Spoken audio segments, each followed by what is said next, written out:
স্বল্পোন্নত দেশ এলডিসি থেকে উত্তরণের পর বন্ধ হবে রপ্তানি খাতের প্রণোদনা, যাতে তৈরি হবে সক্ষমতার নতুন চ্যালেঞ্জ, যা মোকাবেলায় সরাসরি প্রণোদনার পরিবর্তে ভিন্ন উপায়ে নীতি সহায়তা দেবার কথা ভাবছে অন্তর্বর্তী সরকার। প্রধান উপদেষ্টার মুখ্য সচিবের নেতৃত্বে গঠিত উচ্চ পর্যায়ের কমিটি এরই মধ্যে চিহ্নিত করেছে 6টি খাতকে।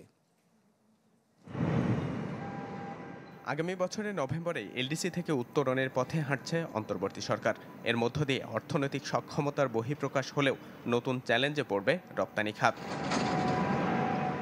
ব্যবসায়ীরা বলছেন, উত্তরণের পর বন্ধ হয়ে যাবে প্রণোদনার রেওয়াজ, যাতে কমতে পারে প্রতিযোগিতার সক্ষমতা। এরই মধ্যে কমানো শুরু হয়েছে খাতভিত্তিক বিদ্যমান সুবিধা। জানিয়ে ভাবছে সরকারের উচ্চ পর্যায়ের প্রতিনিধি দল, যেখানে ভিন্ন সুবিধা নিশ্চিতের মাধ্যমে বাড়ানো হবে রপ্তানির পরিমাণ। করোনার সময় রেমডেসিভির ইনজেকশন আমরা আনলাম এবং this is the first generic in the world রেমডেসিভিরের, যেটা বাংলাদেশ এবং পৃথিবীর অনেক দেশে আমরা রপ্তানি করে ওদেরকেও আমরা দিতে পেরেছি। এছাড়া আরও অনেকগুলো করোনা রিলেটেড মেডিসিন কিন্তু আমরা করতে পারছি। এখন যখনই এলডিসি গ্র্যাজুয়েশনটা হয়ে যাবে, আমার এই প্যাটেন্ট যে ওয়েভারটা এটা বন্ধ হয়ে যাবে। প্রধান উপদেষ্টার মুখ্য সচিবের নেতৃত্বে গঠিত জাতীয় পর্যায়ের আন্তঃমন্ত্রণালয় কমিটির পর্যবেক্ষণ, বৈচিত্র্যময় ও গুণগত পণ্যের মাধ্যমে ধরতে হবে নতুন বাজার, যেখানে নিশ্চিত করা হবে তৈরি পোশাকের মতো নীতি সহায়তা ও আর্থিক প্রণোদনা।